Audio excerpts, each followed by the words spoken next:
Oh, hello and welcome to this special interview. This is a follow-up chat to my video about conspiracy theories. And I'm here with my friend Joe Francis, who helped me with the soundtrack in that video. Thanks very much for that, Joe. And we've known each other since university years. So we've known each other nearly 30 years now, haven't we? More. Yeah. And what I find interesting about this is that both of us very recently have discovered that we've kind of changed our attitude towards politics and particularly towards information and the media and our relationship to it. And I know that Joe shares my interest in conspiracy theories. In fact, he's much more informed about conspiracy theories than I am. So we thought we'd have a chat about this today. So the first question, Joe, I want to ask you is, when did this interest in conspiracy theories, or let's say alternative media, let's put it that way, when did it start? Well, to be honest, I think I had a skepticism of official positions that was inculcated in me, I think, by my father, sadly deceased. But back in the late 80s and 90s, when I used to see things on the news which were kind of shown in a particular light, my father would often explain to me a difference of looking through that thing through a different lens, if you like. So, for instance, one of the examples was the IRA. Right. Yeah. Obviously, looking for their own independence and so on from the UK, but obviously presented in the UK very much as a terrorist organisation, and they were carrying out terrorist atrocities. PLO, something similar. Ultimately, they were looking for independence for their country. Yeah. However, the route that they took to it was different, shall we say. So my dad used to explain, look, there are two sides to every story, and these people aren't just crazy. They're doing things for a particular reason. Maybe not in the right way, but there is some underlying process behind their thinking for these things. So that skepticism stayed with me, I think, for a long time. And when we joined university, am I allowed to give away our age? You know, back in 1990, what was happening in 1990? It was the first Gulf War. I remember it very well. Absolutely. Now, we were told at the time that the reason for that invasion was, because Iraq had invaded Kuwait. Yeah. And we were pushing out Kuwait. However, there was an alternative school of thought, which was that it had far more to do with control of mineral resources, namely oil, than it did to protect what was ultimately an absolutely tiny state. So I've had this view for a very long time that there's a type of narrative that is presented to us through the mainstream media that only represents one kind of view. Yeah. But there are alternative ways of looking at it. And the biggest problem I've got is actually the terminology conspiracy theory. Yeah. Because it has become weaponized. And you kind of mentioned it in your last video, that it's used as a pejorative, and it kind of is. Yeah. But I don't see it that way. I just think that there are facts, there are data, and there's different ways of connecting the dots, as you also mentioned in your last video. So any view that appears to either oppose or differ from the mainstream can be considered a conspiracy theory, and I don't think that's necessarily fair. It is simply an alternative interpretation of the facts. There may not actually be a conspiracy there, as in a defined sort of sinister... Yeah, like the aliens are in charge. Yeah, exactly. For instance, there are different, what I would call different levels of conspiracy, in the sense that, there's the one that you mentioned where, this particular group of people have got control of the world and all of the world's resources via these various different things. But then there are simply explanations that are different from mainstream, which could be plausible. Yeah. Because one of the biggest issues we've got is some of the mainstream narratives themselves don't seem particularly plausible.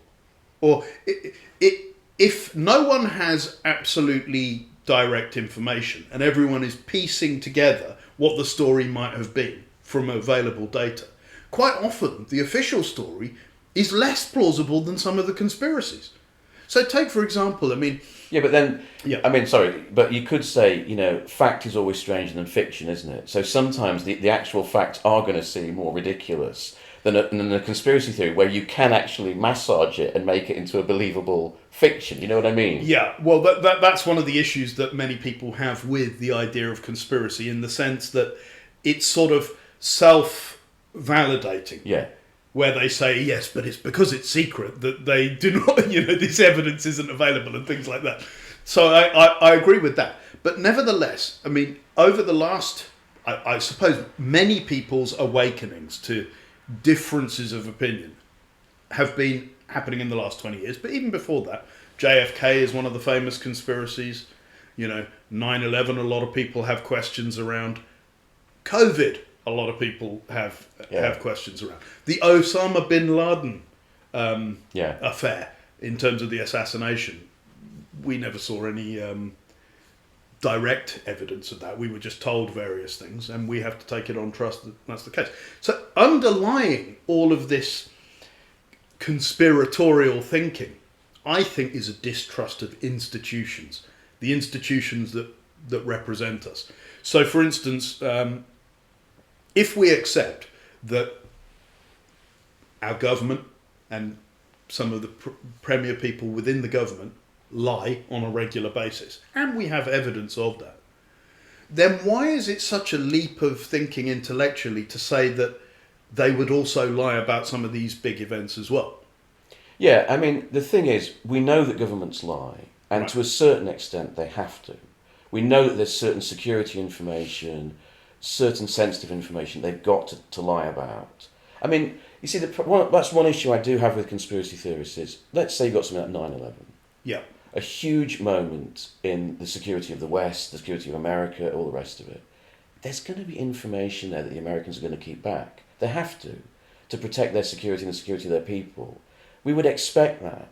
Do you know what I mean? There's going to be a certain level of secrecy or confidence, or even sort of making the public look elsewhere not to see the real truth. I think that's got to be taken into account. I'm not justifying them wholesale lying. Do you see what I mean? Yeah. But I mean, for example, the guy who released all that information about agents, was it Snowden or Assange? I get confused between. Snowden released information about surveillance, mainly mass surveillance that people didn't know too much about. He released that to The Guardian. It was about 10 years ago, I guess now, wasn't it? So that was his main revelation, yeah. Assange has released a lot of other information as well. And then there's some of that information that perhaps we should know, and perhaps some of it was perhaps best kept. I think that needs to be taken into account. I accept your point, but I just, as a sort of contextualising. Yeah, no, I understand what you mean, and I think everyone would accept that, in the interests of national security, among other reasons, it might be necessary to hold certain information back.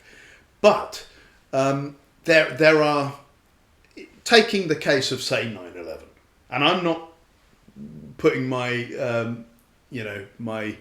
don't know what the phrase is, but I'm not saying there is a conspiracy or there isn't. What I am saying is the official story seems to make very little sense to me. That, a number of people with very basic equipment hijacked 5 aircraft or so. The world's most, defended airspace. But then it's just happened again with Hamas and Israel. I mean, Hamas, in terms of resources... Also, somewhat implausible that wall was the surveillance just went, all those brilliant resources the Israeli army have got, that's all just suddenly gone. It seems very strange, doesn't it? It is there as a security wall. And for quite a long period of time, it wasn't being defended. So there's no necessarily conspiracy, but let's just look at the facts. Why was it not being defended? Yeah. What was happening? And the next layer beyond that is who was involved in that and who knew. Because now there's a whole a whole set of question marks around who knew what when about these things. And usually that's how it goes with every other conspiracy as well, isn't it? If you take, for example, say the JFK conspiracy, the standard story or the Warren Commission output of that was a lone gunman shooting Kennedy, and it doesn't seem to make that much sense because apparently he was not a particularly good shot, and he managed to get off 3 shots, including a headshot, within, I don't know, a few seconds. It doesn't seem very, very plausible. And also the direction that the bullet would have had to take in order for the Warren Commission's report to be accurate. It seems to be strange.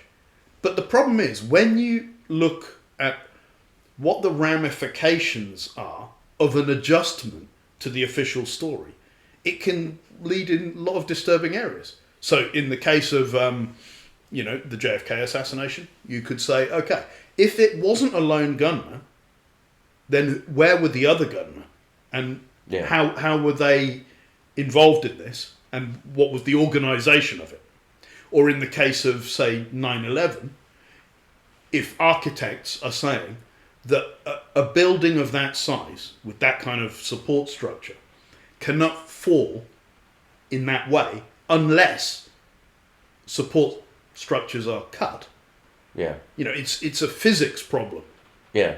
Because there's a third building, isn't there, that fell and wasn't supposed to fall. Isn't that the big basis of the 9/11 conspiracy theory? No, it's not necessarily the only basis, although it's one element. You see, in the World Trade Center affair, 9/11, what most people remember is the collapse of the 2 North and South Tower, the 2 identical twin towers.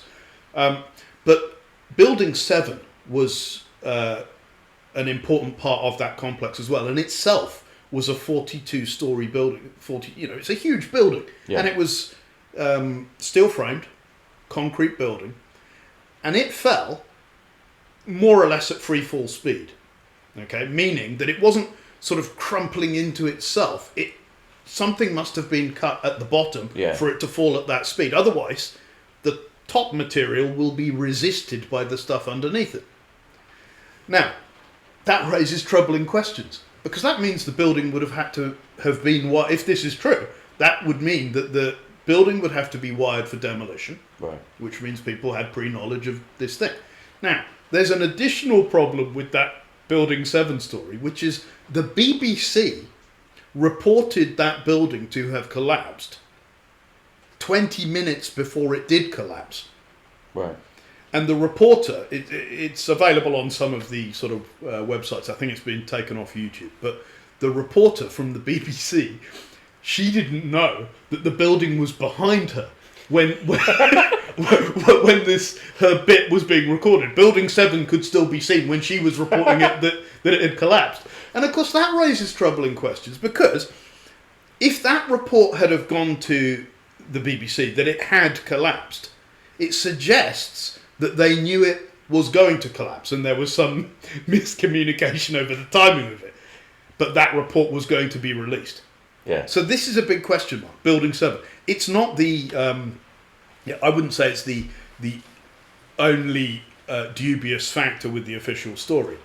Because, by the way, the NIST report, National Institute of Safety Standards or something like that, that did the report on the main 2 towers, they completely neglected Building 7 whatsoever. They didn't even mention it in their report. So theirs was exclusively focused on the twin towers, the North and South Tower. And their story of a pancake collapse, to me, seems very strange. And this is not me assessing the primary evidence myself. There's a whole load of thousands of architects and engineers that have looked at this and said it looks like a controlled demolition. That's how very large steel frame buildings are brought down. They're typically not brought down with fires. Although this was an unprecedented thing. It was a jet airliner. Yeah. 2 jet airliners hitting, buildings, and at that kind of speed, who knows what the mechanical ramifications of that could be. There's often examples of buildings collapsing, isn't there? You know, and there's been other examples of buildings collapsing around the world. There was a building in India that collapsed, and loads of people. Yeah, And that was supposed to be a well-built skyscraper. Perhaps, you know, we're told that this is how it's being built, but it's been built cheaply, or, you know, they cut corners. I'm just offering possible explanation. Yeah, no, that's absolutely right. But then the thing one of the questions would have to be, with buildings that are 400 metres tall, that is quarter of a mile. Right. With 43 large cast iron support structure, among others on the edge. So the core columns, there was 43, and then there was many more around the outside edge. For that building to fall into its own footprint requires that everything be cut at the same time. Otherwise it will tilt one way or the other. You know, this is just a physics problem. Yeah. So that's my concern. And then two buildings happening like that, it starts to verge on utter incredulousness that this could happen twice when it has never happened before anywhere in the world, that concrete steel frame buildings fall as a result of fires. And do you think that interest was triggered by people seeing that it wasn't correct, or do you think it was because they suspected, then they looked into it? That's what kind of interests me. What's the trigger? Did architects watch that and think that's not right? Or did someone say, I bet America was behind this, let's look into it, and then find... That's the timetable that interests me. I think the timetable would have started from the physics and engineering side.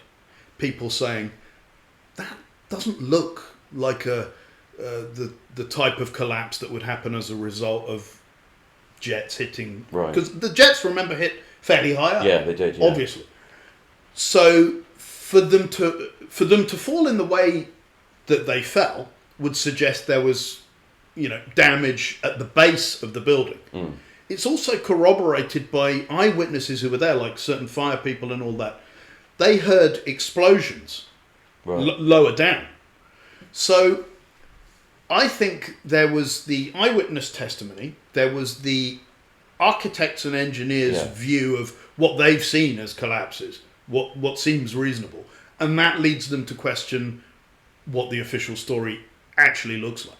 Now, there is a deeper part of this at a policy level that came from a think tank called the Project for a New American Century, which had a lot of the kind of guys who were involved in the Bush Junior government, Wolfowitz, Richard Pearl, Rumsfeld, and these kind of people, where they were basically thinking about how America would retain its hegemony in the new century. Right.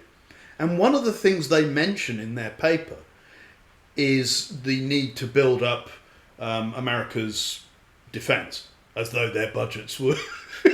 They spend more than anyone else, though. I think they do. I think at that point they spent more than every other country put together, as far as I'm aware. That's changed now. Okay. The whole calculus of this has changed now because Saudi, China, India, they're all spending a lot as well. But at that particular time, America, I believe, was spending more on its military than every other country put together.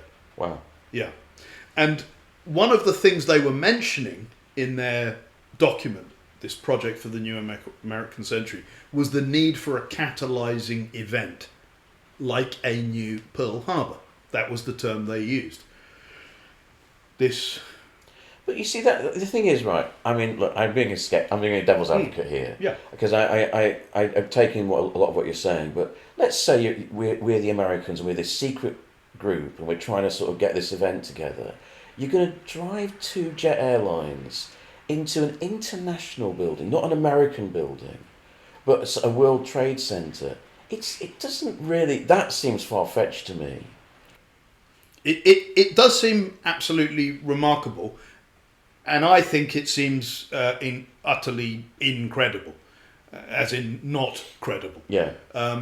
I think something else, at the very least, there have to have been some other organisers involved in this, because apparently the kind of manoeuvres required to pilot those aircraft so accurately into the buildings it's not something very easy to do. Yeah. And the pilots that they claim did it weren't particularly skilled pilots. They were very average pilots, not skilled with airline type vehicles. And if you remember the crashes, they were very, very accurately hitting the buildings at great speed as well. So I don't necessarily know what the real story is, but the official story doesn't seem completely accurate. And this is where I go back to that idea of, okay, conspiracies, people can start thinking, okay, if the official story is not true, then going down the rabbit hole and eventually coming up with some even more crazy story about who did it, what their intentions were. That's all a question of intent. I prefer to come at this from the primary data. Yeah. What story actually seems reasonable, and then work back from there. Because in my view, it's best not to posit a specific theory. It's best to simply have a discussion, right? But usually what happens in these very major event cases is all investigation of that major event tends to be quashed. The official story says, okay, let's draw a line under this. Warren Commission in the case of JFK, or the, I can't remember what the name of the report was in the case of 9/11. But they basically say, all right, we've investigated it, and there are usually massive conflicts of interest involved in the people involved in the investigation. And they say, all right, that's it. It's all done and dusted. This is what they found, and that's it. We're not discussing this anymore. Yeah. Do you see what I mean? Yeah. And I also think what's interesting is that though the media is very anti-conspiracy theory, it's quite happy to make its own conspiracy theories against the official story. So, for example, when that Khashoggi, that journalist, was killed, Washington Post, they immediately said, well, it was the Saudi Arabians behind it.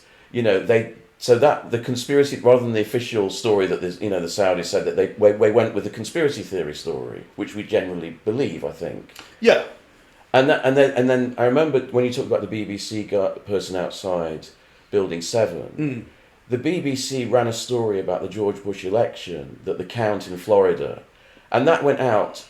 That didn't go out in America at all. It went out on the BBC in Britain. We were the first people to announce it. Yeah, I heard about this, yeah.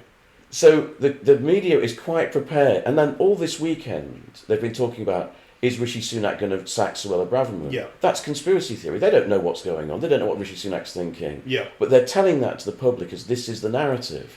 Well, do they know what Rishi Sunak is thinking? Well, that's even a bigger conspiracy.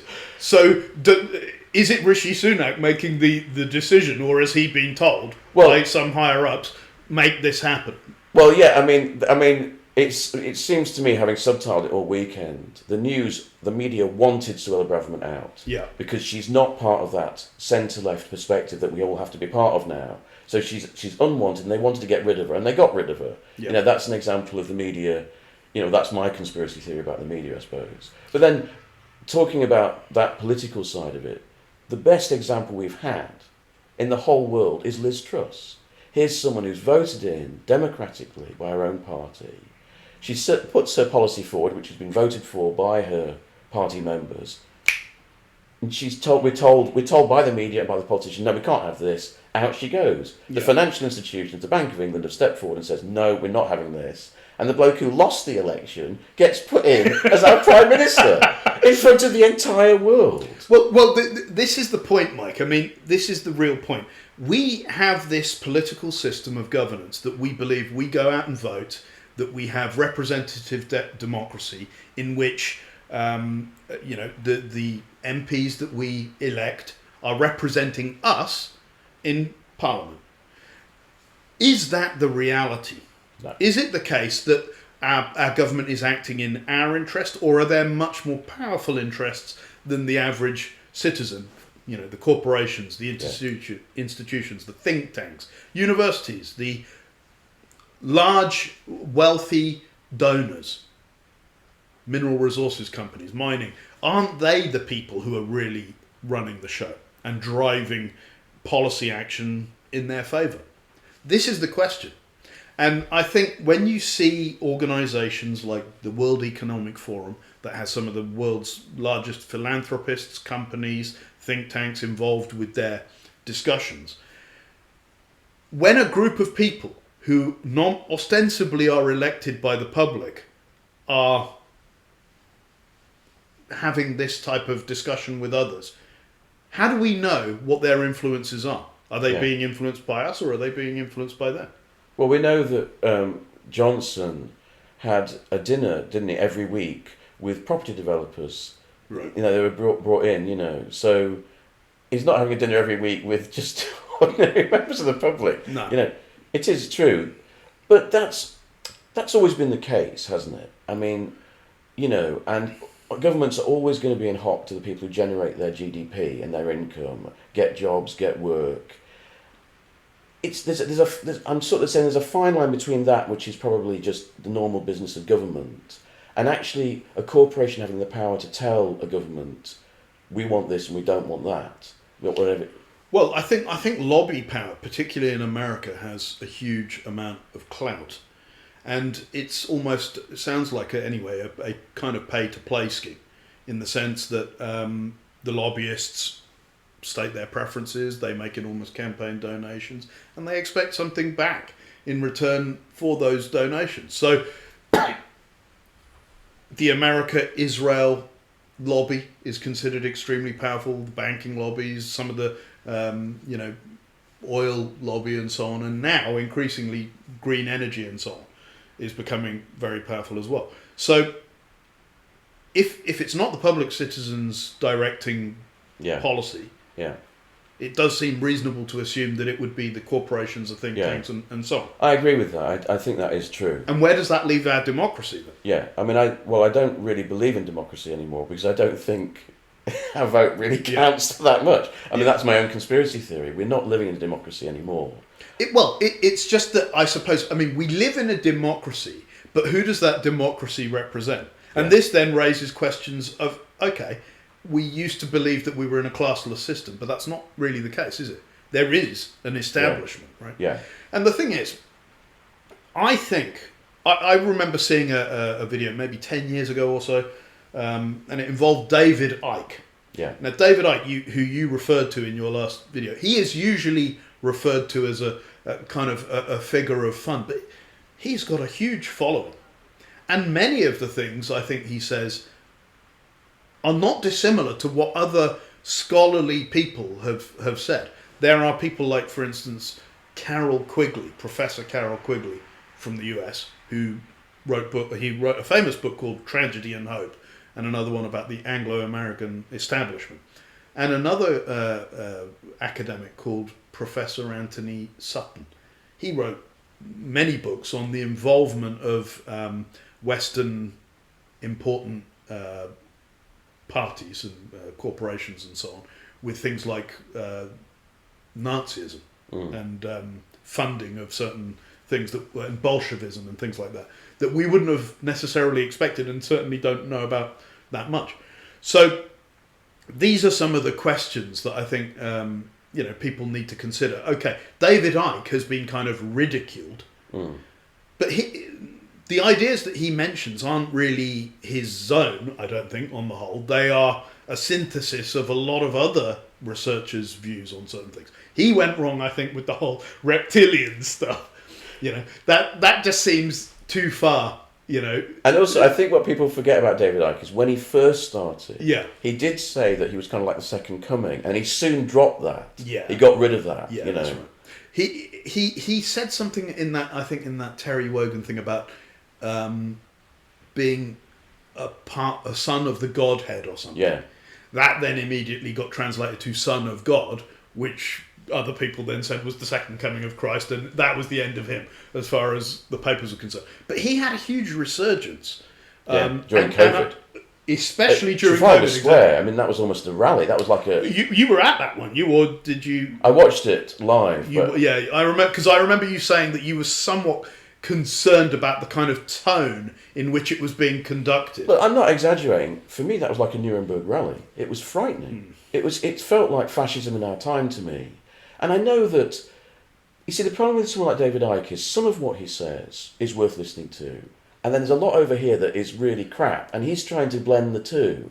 And that's my big problem with a lot of conspiracy theories, is some of the facts that they're dealing with, which are hidden from us or not put in the mainstream media, are important, and we do need to know about them. But they're trying to blend it with joining the dots that just doesn't. It's massively off the mark. Yeah. Yeah. No, I think that's very reasonable. That if you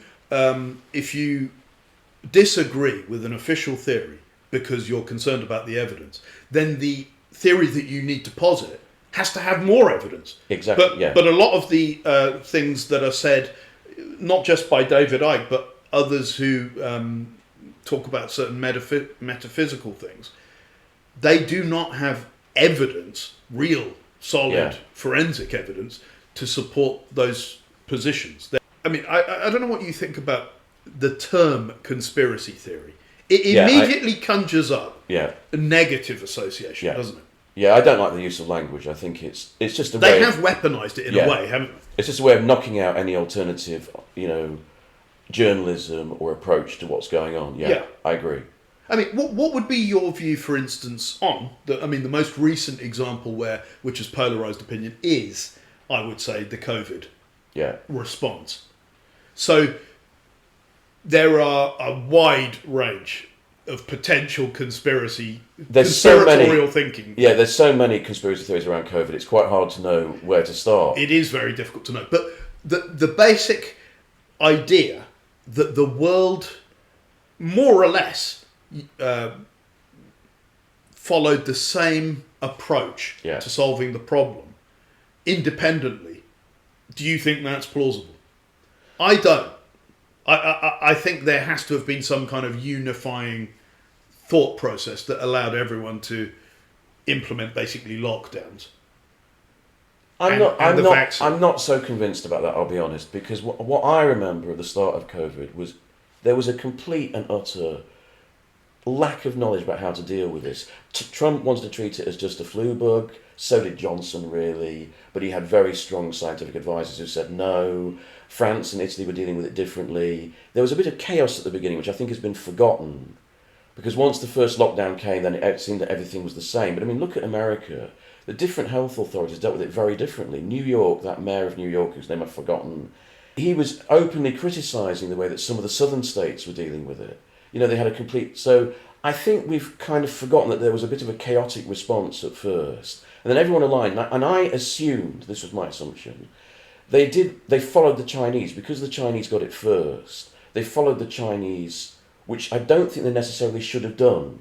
I think they felt they sort of had to follow in line. But doesn't that strike you as a little strange? That they, who normally only have negative things to say about China, suddenly at the drop of a hat throw in, oh yeah, China are doing this correctly, let's follow them. Does that not seem a little odd in itself? Yeah, I mean, but I think, you see, what I keep going back to with these conspiracy theories is, in a way, they glamorise and glorify the elite and make out the elite to be too clever for me. You see, going back to what you were saying earlier, let's say we both agree that corporations have got more control over the government than their own people. But are those corporations doing something which actually cements their position, or are they just going down a wrong path? Let me explain what I mean. What the corporations are doing in the West seems to me to be creating more and more division and tension within the countries, which is actually making their position more untenable. Because, for example, they're decreasing. Our growth has slowed to the worst point in modern history. People are struggling with the cost of living crisis. The economies are on the knife edge. We could be going into a recession in Britain. So I think that the problem with conspiracy theories is they make out that these guys are all-knowing and know what they're doing. But do they? I don't see that. I think that actually there's a lot of incompetence, there's a lot of bad decision-making. Do you see what I mean? Yeah, I do see what you mean. And then I think you're probably right on a lot of that. However, there are organisations where the elite or the establishment get together and discuss matters, right? Yeah. There are organisations like the Trilateral Commission, the Council of Foreign Relations, Chatham House, in the UK. There are the World Economic Forum, Yeah. where some of the largest companies, some of the important political powerhouses get together and discuss matters, and the output of that is an alignment of thinking among that establishment. Yeah. So take, for example, now, and I think this is one of the ones that you also mentioned in your previous video, the climate crisis. Right. Now, throughout our lifetimes, where I remember even at primary school, people were saying, "Oh, oil's going to run out, and that will be all gone in 40 years." 2020 was the year. Something wasn't it? like that. Yeah. Then there was the ozone layer. Yeah. Where did that go? And then there was global warming or something, Yeah. and it was global chilling or something before that, and now we just keep it simple, climate change, and all of this kind of stuff. You also highlighted how the conspiracists have basically formulated this as an attack on industrialization, which would mainly Impact the global south. Yeah. Well, Yeah. it would. The developed nations would retain their advantage for longer if the developing nations were not able to industrialize at the same pace.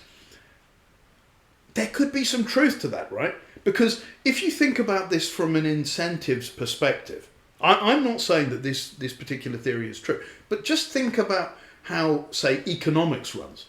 Economics runs by incentives. The theory of self-interest governs, economic transactions. Mm-hmm. Now, if that occurs at a state level as well, then why would you not think that that might be of interest to a governing elite? An elite that does not want everyone to achieve its full potential, because doing so would present a challenge to their hegemony. But let's take a rather strange analogy to this: slavery. Mm.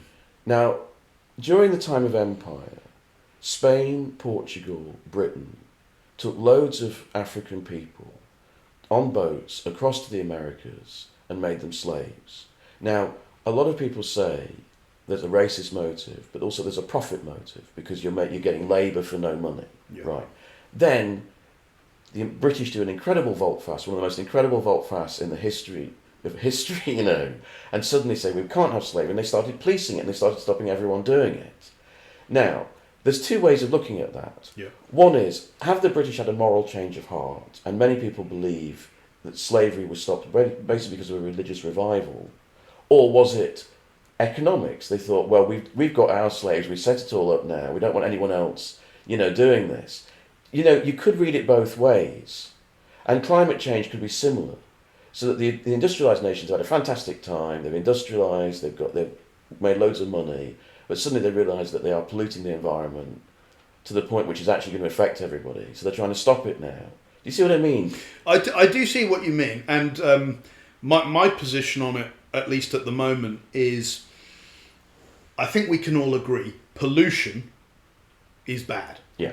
That is an externality that is probably necessary, but is obviously something that as a world we have to think about. My question is around whether the narrative is that we're emitting CO2, which is a greenhouse gas, and that is in sufficient quantity that it can lead to warming, which will have a detrimental effect long term, or maybe even a apocalyptic effect long term on the survival of humanity. That bit I disagree with, because I have seen some really good scientists, MIT scientists and others, stating that this is not the case. CO2 is not the only vector of determination for the sort of Earth's thermostat, and we're just surprised that it's presented as this. And then one of the other things is this concept of 97% of all scientists agree on this thing. It's not clear what they agree on. Yeah. It could be that 97% of scientists agree on the fact that CO2 is a greenhouse gas, and that greenhouse gases do create warming.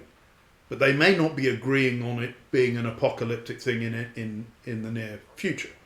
I think what scientists are agreeing on is we ought to keep an eye on this. That's really what they're saying, isn't it? Well, I think everyone should agree with that. Yeah. But for instance, Professor Richard Lindzen of MIT, Emeritus, he's not there anymore, but he's been at this for 40, 50 years or so, studying factors affecting the Earth's climate.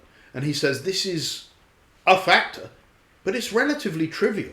So it's not something that would affect the climate in any meaningful way in the next 5,000 years. That was what he said on his interview with Jordan Peterson, actually, on this subject, who is also a skeptic, actually, Jordan Peterson, about the whole climate thing.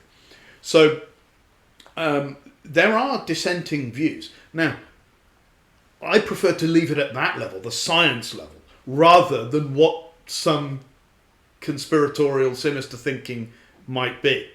But one thing for sure is there's a lot of money being made out of this whole sustainability, carbon trading, green energy type initiatives that's happening at the moment. And that tends to be a concentration of wealth with an existing establishment. Yeah. But then you see, I can't help thinking about ULEZ. This is a thing we've got in Britain. Yes. Which is hitting diesel cars and old-fashioned cars, giving it, it's like a tax kind of levy on their, and that's causing tremendous pushback amongst the population. And that's what I mean, going back to this idea that whatever the elite is coming up with, it is getting a pushback. So it's not a sense. That's democracy, though, isn't it? Yeah. So perhaps democracy does have a chance. Perhaps we are being too cynical. I don't know. No, I would agree with you, but the problem is that level of democratic involvement doesn't seem to be there in all cases. So, for instance, on the coronavirus issue, we were all but mandated to have vaccinations and lockdown. Yeah, it was at the very least coerced. In England, we weren't actually mandated. I don't think, were we? And even we didn't have the laws they had in Spain and Italy were much stricter than here. Although there was apparently going to be a mandate among the NHS workers, I think, but they abandoned it when there was enough pushback from NHS workers. So, to some degree, democracy is working. It's just that in a lot of areas, I think most people are just going along to get along, if you see what I mean. They're quite happy that if their life isn't impacted too terribly, let's just see what happens. But the problem I've got with this whole COVID thing is what it potentially could lead to. The idea of having IDs, for instance, vaccine IDs that and carbon footprints, personal carbon footprints, which could lead to quite a loss of liberty for things like travel and stuff like that, right? But isn't that? It's an inevitability, isn't it? That's where we're going. Digitalization is the future, and they know so much about us anyway. No, I agree. I think this kind of civil liberties movement gets a bit too worried about this because there's not that much we can do to stop them knowing what we spend on, what we look at on the internet. They know so much about us. They do. But linking that to that information, for instance, and your position to, for instance, your ability to transact financially. For instance, if these central bank digital currencies come along, whereby the entire money supply and your access to it is handled digitally, it is possible for nefarious actors to limit your ability to spend that money. Yeah, that's true. I agree. I think that is worrying. That is a concern, isn't it? Yeah. So if we hold as central the freedom of the individual to decide on various things within constraints, obviously, then how would this central bank digital currency, for instance, fit into that? That's my concern. But then that's when government should step in, isn't it, and say that a bank cannot have the say whether someone can do this transaction or not. They've got, that's where our government needs to step in, I think. Absolutely. And this is where the whole question is who is running Yeah, which who's got the whip? yeah, hand, exactly, the other. exactly. Yeah. Is the government running the banks, or are the banks running the government? Yeah, That's the concern, I think. yeah. So it's a tough one, isn't it? But on the overall scheme of things, do you regard conspiracy theories, what we know as conspiracy theories, or what we in general terminology think of as conspiracy, do you regard those as intellectually lazy? Or do you think accepting mainstream is intellectually lazy? I don't think either is intellectually lazy. Okay. I don't, I said this in my video that, I think some conspiracy theorists are rather arrogant. There's I agree. Look at all these conformist sheep, Yeah, they're people who've got a job, they're trying to hold down a job, they've got a family, they've got concerns. They have the right to expect that their media properly informs them. It's not them being intellectually lazy. Mm-hmm. It's that they, in a free society with a free press, an independent press, you should be allowed to think that they will give you a modicum, a decent amount of information that you need to understand what's going on in the world. The fact that they are not, in my opinion, doing that at the moment is a criticism of the media. It's not a criticism of the people watching their TV at home. A citizen in a democracy has a social responsibility to be well informed. But how are you going to get that information? Well, you get it through your education and your media. If the education and the media is poor, that's not really your fault. It doesn't mean you're intellectually lazy. Do you know what I mean? No, I agree with you, but that then means that there are gatekeepers of the truth, right? Yeah. Because all of your content is being mediated. But there's gatekeepers of truth in everything. There's gatekeepers of the truth in how you build a house and how you fix something. We are in a compartmentalised society. That's how human beings work. So you give a certain amount of power to other people all the time. So giving power to a journalist, do you see what I mean? Yeah. It's a reasonable proposition, but then if the journalist is not good or it's corrupted, then you've got a problem. I don't think it's the fault of the people, I think it's the fault of the system or the journalism. Right, but in the case of a press, a press or a media, if we think about it, will tend to follow the views of its benefactors, right? Yeah. So here's an idea. What if a government said that any media organisation cannot be tied to any other form of business? It can only go try to find out the news, so that it's not part of an entertainment complex. It's not part of a corporation. Would that work? Well, it might have some benefits, but I'm not sure if it would work. If that would work perfectly. I think what the type of model that we're going to in various different areas is one of decentralization. Because as soon as you have an organization that's highly centralized, it looks to develop power of its own. Exactly. Whereas if you have decentralized systems, like for instance citizen journalism, yeah, how can you control that? Yeah. Mm. So for instance, when we receive a particular set of information via one of the major channels, say Sky or BBC or something, that is being mediated, yeah. right? Yeah. However, if you're seeing things on social media from just citizen journalists, that's not being mediated. Yeah, exactly. Yes, that's why I do approve of it to a certain extent. Right, but some of that is being shut down, right? Yeah. So this idea of content curation and fact checking, who is doing the fact checking? And what's their basis for doing that? I mean, going back to the COVID thing, you had fact checkers, young people with no experience medically, fact checking people who have been involved in the creation of mRNA technology and saying, no, that's incorrect. What they're saying is wrong.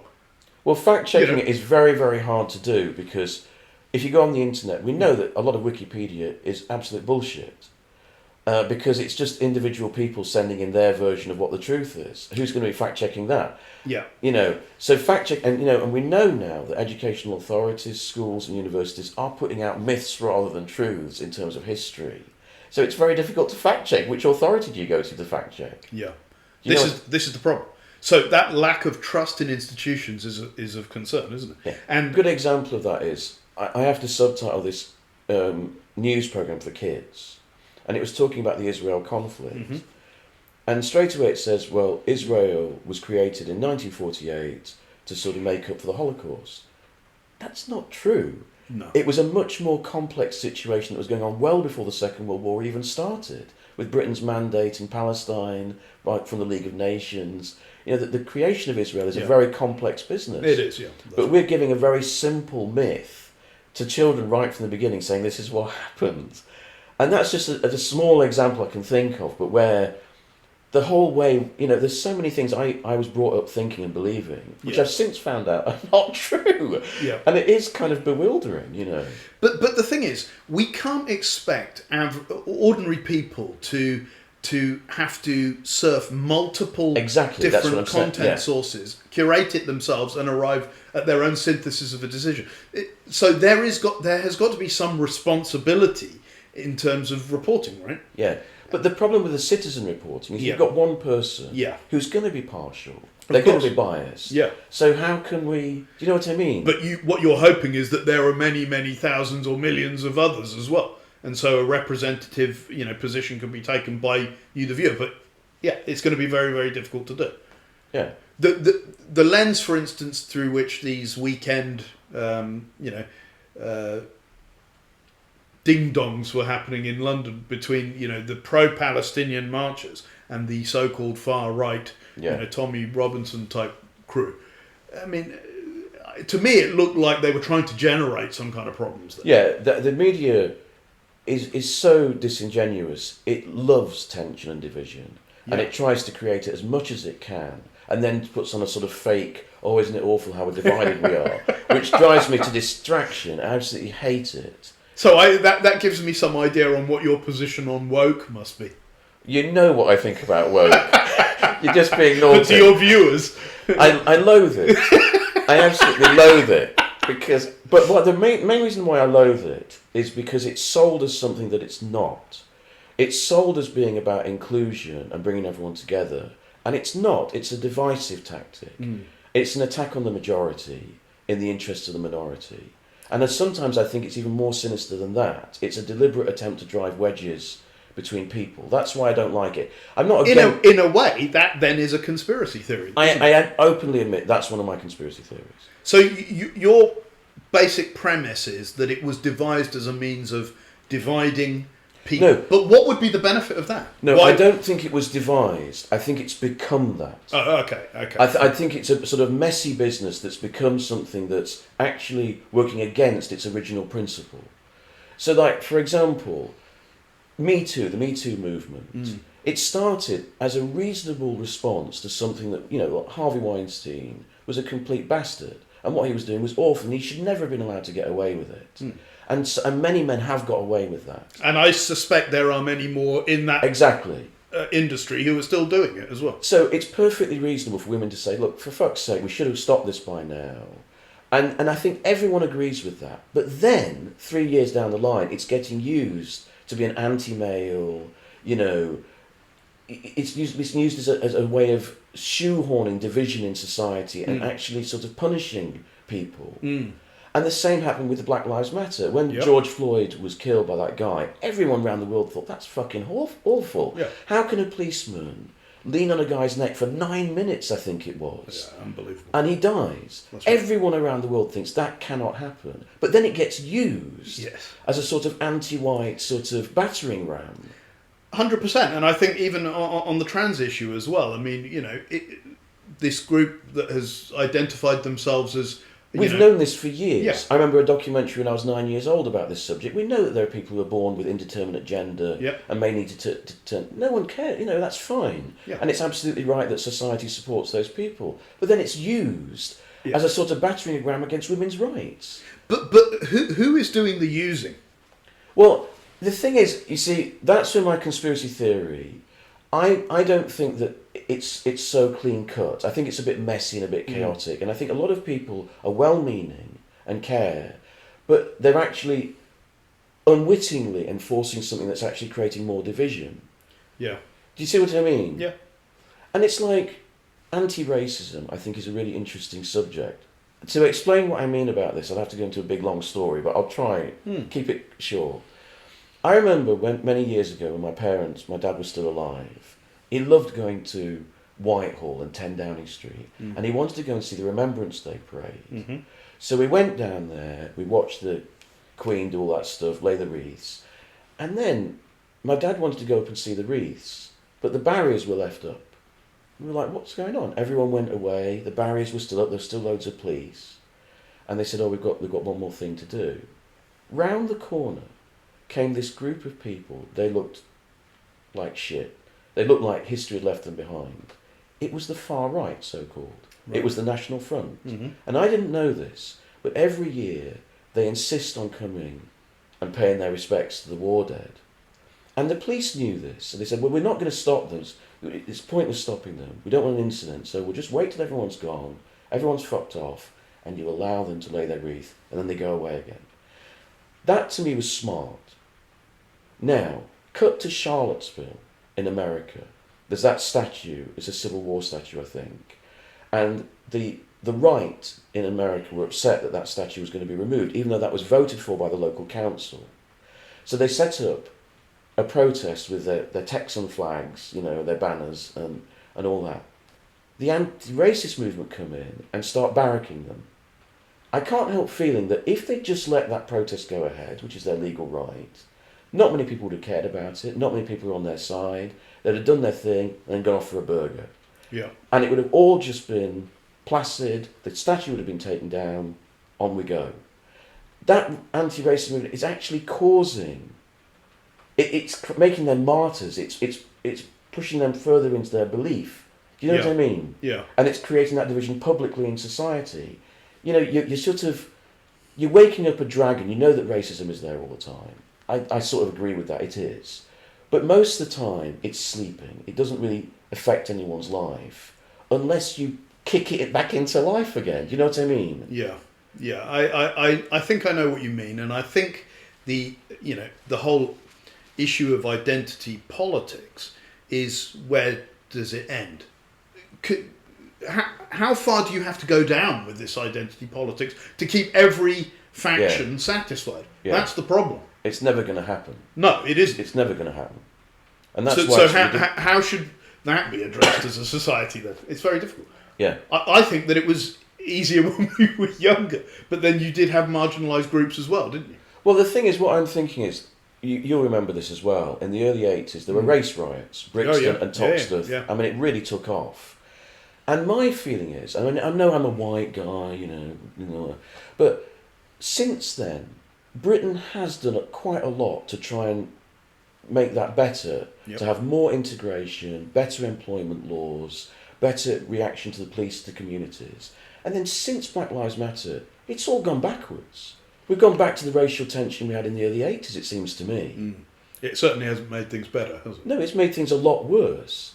And I can't, what the conspiracy theorist in me thinks, surely intelligent people can see this. And if they can't see it, either they don't see it or they don't want to see it, and it's deliberate. They deliberately want to cause these tensions to sort of back up their own political and ideological theories. Because you couldn't be so stupid as to not see that you're actually causing religious tension. Yeah, that you're actually kind of being played. Yeah. Yeah. Racist tension. No, very, very interesting. And I just think, a lot of the parameters which people think are so important when it comes to this whole identity politics simply aren't. No. And if you think about it in terms of free market capitalism, where, the primary motive is simply to make money. Yeah, exactly. Then a lot of those guys don't give a damn about what colour you are or anything. That's your ability to provide skills or do something is what's important. What got rid of the old boy network, which was still around when we were younger, is that companies simply could not afford to, pick little Rupert, because he's not going to be good enough, Yeah. You're going to have to pick the best people, whether you like them or not. And that's an equal society. That's a good society, in my opinion. Yeah. You see, that I still believe in an equal society. I still believe in meritocracy. Equal opportunity, you mean? Yeah. Not outcome. Exactly. Yeah. I don't believe in equity. I believe in equality. Yes. And I think that's still the best route to a society without discrimination, personally. I agree. I absolutely agree with that.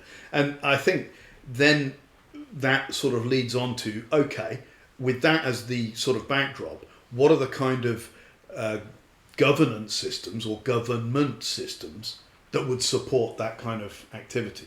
You know, in America, for instance, do you have this kind of libertarian movement of limited government, or, you know, the liberal side, which is a bit more government involvement in society? Well, of course, you know me, I'm honestly on the fence on this one, because I believe, was it Adam Smith, I always get this wrong, who said that the business of a government is to give the most amount of liberty to its citizens. I can't remember. It's something like that, but he was right. But I think American republicanism has taken that to an extreme. What he was saying is, as far as is possible, you've got to have a state. You've got to have that backbone of a state. I agree with the left on that point. But you've got to allow as much liberty as... You've got to keep it as raw as possible for your citizens. The problem with that, which I think a lot of people on the left don't like, is it means it's a sink or swim society. Everyone's got the same chances, but you could fail. But failure is the price of success. It's the price of achievement. You're not going to have achievement without failure.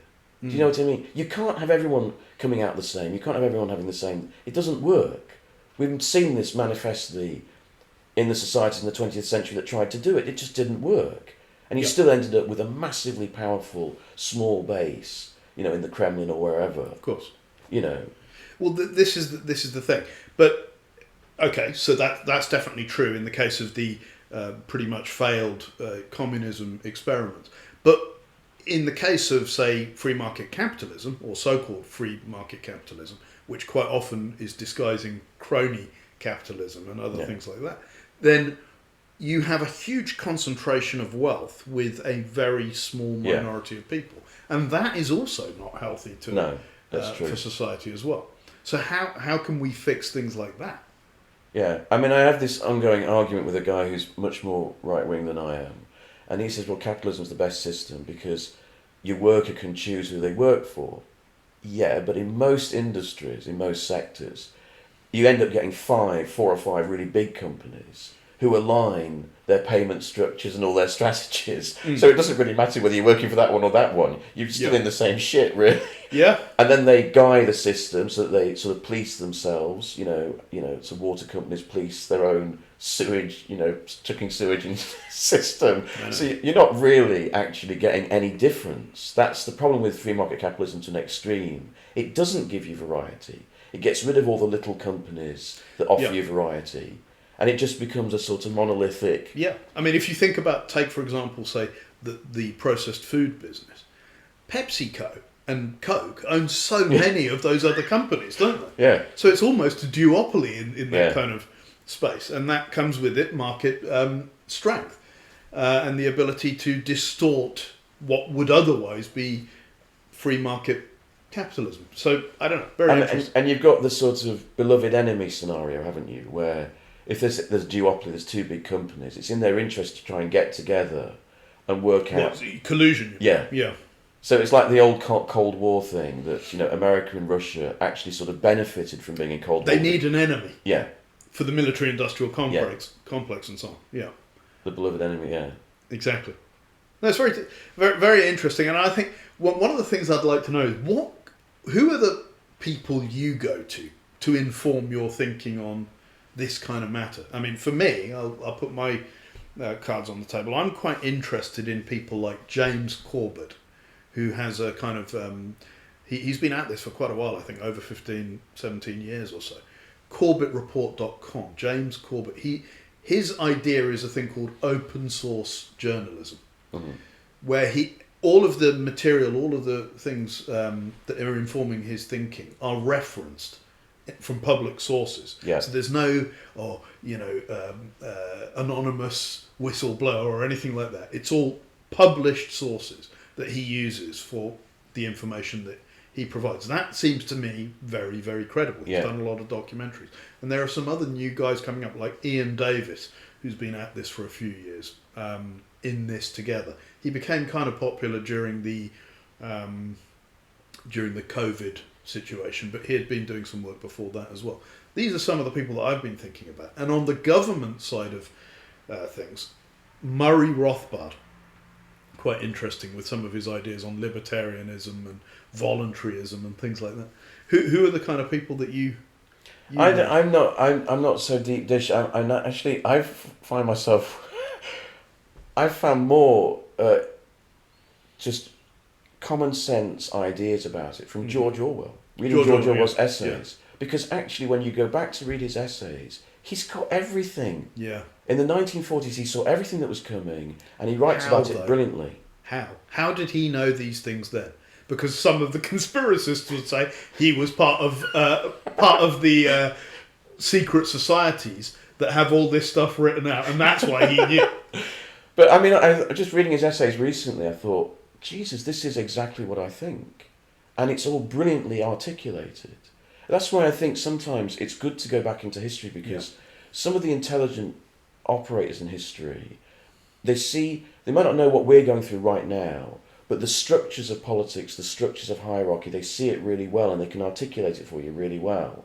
And so actually I found that I get more from reading that than I do from reading any sort of, modern... But he kind of suggested that any state structure will eventually tend towards totalitarianism. Yeah. Well, I think many people think that, don't they? And, do you think that's inevitable, or... I think, if you have one system that isn't challenged, it's inevitably going to lead to that, yes. Yeah. You have to keep... So you don't reckon constitutions and things like that can prevent that happening? Because, say in the US at the moment, they do have a constitution. Yeah. But... That's seen so many different changes. Exactly. I mean, it's supposed to be this time-honoured thing that stays static, but America's changed so much, so it doesn't really... Where do we land? I think, I've understood what your thought process is on this, and I think it's perfectly reasonable. Have you kind of understood mine? Yeah, and I respect a lot of the positions you're coming from, and I think it's really interesting. You know what really irritates me at the end of the day is, I hate it when people say, "Oh, it was so much more innocent and simple then. Now it's really..." Yeah, I don't think bullshit. It's always been like this. Yeah, I think it's always been tough. Yeah, absolutely. And there have always been players that took advantage of their position as well. Yeah, but going back to what you were saying at the start about the IRA and your dad saying, I thought that's quite interesting, because in the 80s, everyone knew the IRA or the Republican side had a point. Yeah. It was understood that it was never articulated in official circles. You could never have a British MP sort of showing any sort of, sympathy with it. Yeah. But everyone knew why they were fighting, why they were, doing these terrorist acts. That's the difference. That it wasn't that people were simple and just believed everything they were told. That's not true. No. It's just that there was an understanding of where you were in a relationship, but that relationship between the media and the public has completely changed. And now, the media has brought in a very moral side.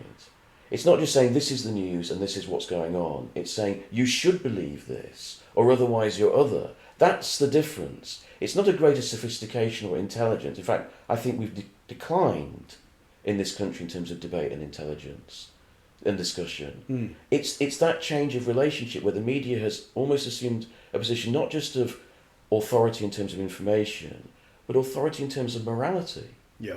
That's how I feel about it. Yeah. Well, I don't think we've resolved anything, Joe. But it's an unresolvable issue. Yeah, I don't think there is a resolution exactly. We've explained our thinking, and I think that's the intelligent way to handle these sorts of discussions, isn't it?